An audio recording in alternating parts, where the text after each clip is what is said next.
प्रमोद महाजन यांची कन्या आणि भाजपाच्या माजी खासदार पूनम महाजन सध्या त्यांच्या मुलाखतीमुळे चर्चेत आहेत. या मुलाखतीमध्ये त्यांनी त्यांच्या वडिलांच्या म्हणजेच भाजपाचे दिवंगत नेते प्रमोद महाजन यांच्या हत्येच्या प्रकरणावर भाष्य केले आहे. माध्यमांशी बोलताना पूनम महाजन म्हणाल्या की या हत्या प्रकरणाची नीट चौकशी होण्यासाठी त्या महाराष्ट्राच्या गृहमंत्र्यांना पत्र लिहिणार आहेत. प्रवीण महाजन यांनी बंदुकीचं ट्रिगर दाबलं असलं तरी त्यामागे अनेकांची डोकी होती, असाही खळबळजनक दावाही पूनम महाजनांनी केला आहे. या दाव्यामुळे प्रमोद महाजन हत्या प्रकरण पुन्हा एकदा चर्चेत आलं आहे. 22 एप्रिल 2006चा दिवस उजाडला एका गोळीबाराच्या सुन्न करणाऱ्या घटनेने. संपूर्ण भारताला हादरवणारा हा गोळीबार झाला दक्षिण मुंबईतील उच्चभ्रू इमारतीत. कारण या गोळीबारात जखमी झाले होते भाजपाचे नेते प्रमोद महाजन. गोळीबाराच्या घटनेनंतर रक्तानं माखलेल्या अवस्थेतील प्रमोद महाजनांना हिंदुजा रुग्णालयात नेण्यात आलं. तिथे 13 दिवस मृत्यूशी झुंज दिल्यावर त्यांनी 3 मे 2006 रोजी अखेरचा श्वास घेतला. प्रमोद महाजनांच्या हत्येनं हादरा बसण्याचं आणखी एक कारण म्हणजे त्यांचा मारेकरी. कारण ही हत्या कोणी दुसऱ्यानं नाही तर त्यांच्या सख्या भावानं म्हणजे प्रवीण महाजन यांनीच केली होती.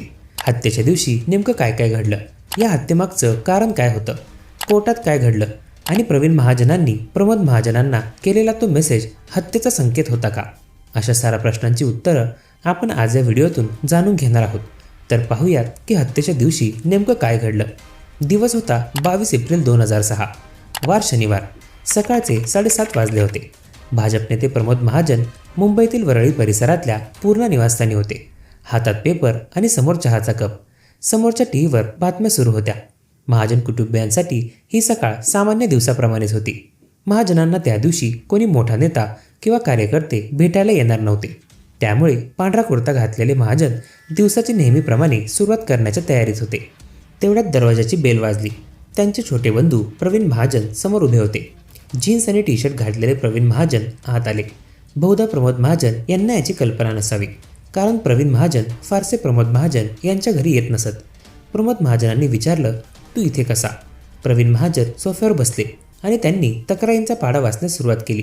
प्रमोद महाजन त्यांना वेळ देत नाहीत, व्यापारात मदत करत नाहीत, अशी त्यांची प्रामुख्याने तक्रार होती. त्यानंतर दोन्ही भावात काही काळ चर्चा झाली. त्यानंतर अचानक 7:40च्या सुमारास प्रवीण महाजनांनी आपल्याकडचं 32 बोरचं पिस्तूल बाहेर काढलं आणि प्रमोद महाजनांवर पॉईंट ब्लँक रेंजवरून गोळ्या झाडल्या. प्रमोद महाजन यांच्या छातीच्या खाली 3 गोळ्या लागल्या. मुंबई पोलिसांनी त्यावेळी पत्रकारांना दिलेल्या माहितीनुसार प्रवीण महाजन 4थी गोळी फायर करण्यासाठी सरसावले, पण पिस्तूल जॅम झालं. त्यामुळे त्यांना पुढे फायरिंग करता आलं नाही.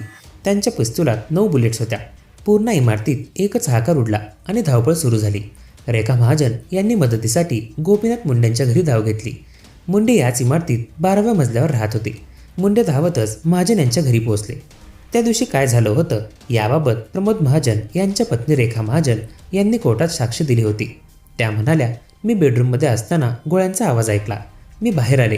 प्रवीण महाजनांना पिस्तुलातून प्रमोद महाजन यांच्यावर गोळ्या झाडताना पाहिलं. मी ओरडले, प्रवीण तू हे काय केलंस? मी त्यांना ढकलण्याचा प्रयत्न केला, पण त्यांनी मला ढकलून दिलं. तुम्ही माझं ऐकलं नाही, आता भोगा, असं प्रवीण महाजन म्हटल्याचं रेखा महाजन यांनी कोर्टात सांगितलं होतं. प्रमोद महाजनांवर गोळ्या झाडल्यानंतर प्रवीण महाजन घराबाहेर पडले. कोणाशी काहीच न बोलता 15 मजले जिन्याने उतरत खाली आले. गाडी पार्किंगमध्ये सोडली आणि टॅक्सीने पोलीस स्टेशनकडे गेले. सकाळचे 8:30 वाजले असतील.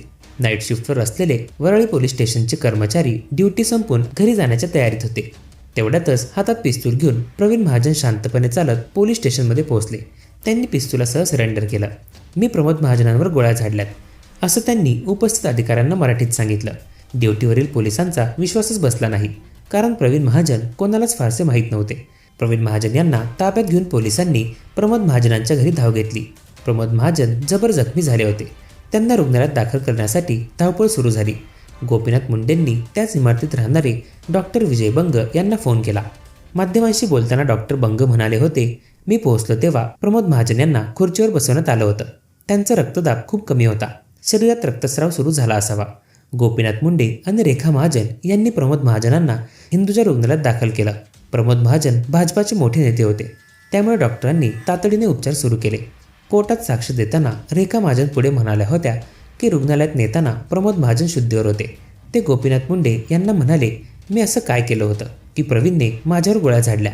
इथे वरळी पोलीस स्टेशनमध्ये वरिष्ठ IPS अधिकारी पोहोचण्यास सुरुवात झाली. पोलिसांनी प्रवीण महाजन यांनी गुन्ह्याची कबुली दिल्याचा दावा केला होता. तर वरळी पोलीस स्टेशनला छावणीचं स्वरूप आलं होतं. पोलीस स्टेशन बाहेर मोठ्या संख्येने रिपोर्टर आणि चॅनलच्या OB व्हॅन पोहोचल्या होत्या. तर आता बघूयात की कोर्टात नेमकं काय घडलं. प्रवीण महाजनांना अटक करून मध्य मुंबईतील भुईवाडा कोर्टात हजर करण्यात आलं. त्यानंतर पोलिसांनी प्रवीण महाजन यांच्या विरोधात सेशन्स कोर्टात आरोपपत्र दाखल केलं. मुंबई सेशन्स कोर्टाने 2007मध्ये प्रवीण महाजन यांना प्रमोद महाजन हत्या प्रकरणी दोषी ठरवलं. त्यांना जन्मठेप सुनावण्यात आली. वरिष्ठ वकील उज्ज्वल निकम प्रमोद महाजन खटल्यात विशेष सरकारी वकील होते. माध्यमांशी बोलताना ते म्हणाले, प्रवीण महाजन यांच्या मनात नेमकं काय होतं हे कधीच कळू शकलं नाही. 14 दिवसांच्या फर्लरवर बाहेर आल्यानंतर प्रवीण महाजन यांनी काही प्रसारमाध्यमांना मुलाखत दिली होती. DNAच्या मुलाखतीत त्यांना तुम्ही प्रमोद महाजन यांची हत्या का केली असा प्रश्न विचारण्यात आला होता. या मुलाखतीत प्रवीण महाजन म्हणाले होते, मी प्रमोदला मारलं नाही, हे घडलं. तुम्ही यावर विश्वास ठेवू शकाल? मी याचा विचार करत नाही. तुम्हाला वाटेल की ही घटना पुन्हा माझ्यासमोर येत राहील, पण मी याचा विचार करत नाही. काही गोष्टी न समजण्यापलीकडे असतात. हे सर्व फक्त 15 मिनिटात घडलं. माझ्या अनेक गोष्टी लक्षात आहेत. फक्त 22 एप्रिल 2006चा दिवसच का? मला सर्व आठवतंय. प्रवीण महाजन आणि प्रमोद महाजन यांच्यात नेमकं काय झालं हे कधीच पुढे आलं नाही. मात्र प्रमोद महाजनांवर गोळ्या झाडण्याच्या 6 दिवस आधीच म्हणजेच 15 एप्रिल 2006 रोजी प्रवीण महाजनांनी प्रमोद महाजनांना एक मेसेज पाठवला होता. त्या मेसेजमध्ये प्रवीण महाजन यांनी लिहिलं होतं, अब याचना नहीं, रन होगा. जीवन विजय के साथ या फिर मरण होगा. भाजपाचे दिवंगत नेते गोपीनाथ मुंडे यांनी सेशन्स कोर्टात दिलेल्या साक्षीत या मेसेजबद्दल माहिती दिली होती. त्यानंतर प्रवीण महाजनांना 18 डिसेंबर 2007 रोजी मुंबई सेशन्स कोर्टात जन्मठेपेची शिक्षा सुनावली गेली. त्यानंतर त्यांना नाशिक सेंट्रल जेलमध्ये पाठवण्यात आलं. 27 नोव्हेंबर 2009 रोजी त्यांना 14 दिवसांची फर्लोरची रजा देण्यात आली. ही रजा संपण्याच्या शेवटच्या दिवशी म्हणजे 11 डिसेंबर 2009 रोजी त्यांना डोकेदुखी आणि रक्तदाबाचा त्रास होऊ लागला. त्यानंतर त्यांना त्याच रात्री ठाण्यातील ज्युपिटर हॉस्पिटलमध्ये उपचारासाठी नेण्यात आलं. तिथे त्यांना ब्रेन हॅमरेजचा त्रास झाला आणि ते कोमात गेले. 2-2.5 महिने प्रवीण महाजन कोमातच होते. अखेर उपचारादरम्यानच त्यांचा 3 मार्च 2010 रोजी मृत्यू झाला. भावाच्याच म्हणजे प्रमोद महाजनांच्या हत्येप्रकरणी जन्मठेपेची शिक्षा झाल्यानंतर नाशिक जेलमध्ये प्रवीण महाजन यांनी माझा अल्बम नावाचं एक पुस्तक लिहिलं. हे पुस्तक वादाचा विषय बनलं होतं. प्रवीण महाजन यांच्या पुस्तकातील काही भाग वर्तमानपत्रातही छापण्यात आला होता. त्यात ते असं म्हणाले होते, हे सर्व कसं घडलं आणि कोणी केलं हे लोकांना कधीच कळणार नाही आणि झालंही तसंच. प्रमोद महाजनांच्या हत्येचं कारण कधीच समोर आलं नाही. मात्र आता भाजपाच्या माजी खासदार पूनम महाजन आणि प्रमोद महाजन यांच्या कन्या वृत्तवाहिन्यांशी बोलताना म्हणत आहेत की या हत्या प्रकरणाच्या चौकशीसाठी मी महाराष्ट्राच्या गृहमंत्र्यांना पत्र लिहिणार आहे. त्यामुळे आगामी काळात या प्रमोद महाजन हत्या प्रकरणाची पुन्हा चौकशी होऊन हत्येमागचं खरं कारण समोर येतं का हे पाहावं लागेल.